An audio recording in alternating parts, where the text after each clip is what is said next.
ఓం నమ శివాయ. కార్తీక పురాణం 7వ అధ్యాయం శివకేశవార్చన విధులు. వశిష్ఠుల వారు జనకునకింకను ఇట్లా బోధించిరి. రాజా, కార్తీక మాసం గురించి దాని మహత్యం గురించి ఎంత వినను తనివి తీరదు. ఈ మాసంలో శ్రీ మహావిష్ణువు సహస్ర కమలములతో పూజించిన వారి ఇంట లక్ష్మీదేవి స్థిరముగా నుండును.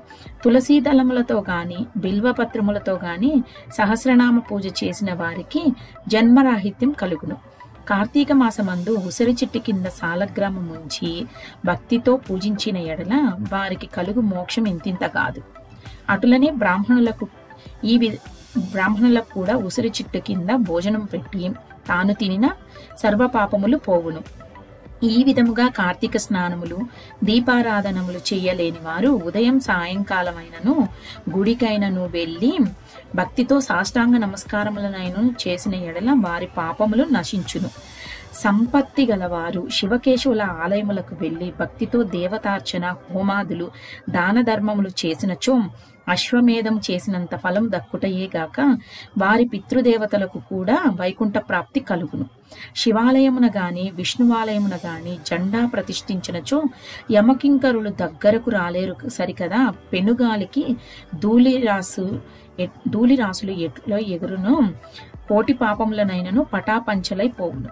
ఈ కార్తీక మాసంలో తులసి కోట వద్ద ఆవు పేడతో అలికి వరిపిండితో శంకు చక్ర ఆకారంలో ముగ్గులు పెట్టి నువ్వులు ధాన్యములు పోసి వానిపై ప్రమిద నుంచి నిండా నువ్వుల నూనె పోసి వత్తి వేసి వెలిగించవలెను.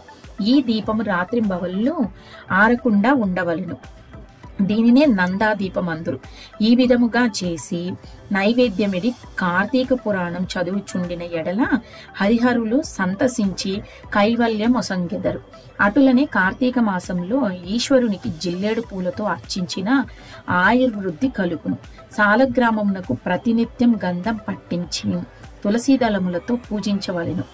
ఏ మనుజుడు ధనము బలము కలిగియు కార్తీక మాసమందు పూజాదులు సలపడు ఆ మానవుడు మరుజన్మలో శునకమై తిండి దొరకక ఇంటింట తిరిగి కర్రలతో దెబ్బలు తింటూ నీచ స్థితిలో చచ్చును. కావున కార్తీక మాసము నెల రోజులు పూజలు చేయలేని వారు ఒక్క సోమవారం నైనను చేసి శివకేశవులను పూజించినను మాసఫలం కలుగును. కనుక ఓ రాజా, నీవు కూడా ఈ వ్రతమాచరించి తరింపుము అని చెప్పెను. నమశివాభ్యాం నవయవ్వనాభ్యాం పరస్పర శ్లిష్ట వప్తురాభ్యాం నాగేంద్ర కన్య వృషకేతనాభ్యాం నమో నమ శంకర పార్వతీభ్యాం. 7వ అధ్యాయం 7వ రోజు పారాయణం సమాప్తం. ఓం నమ శివాయ.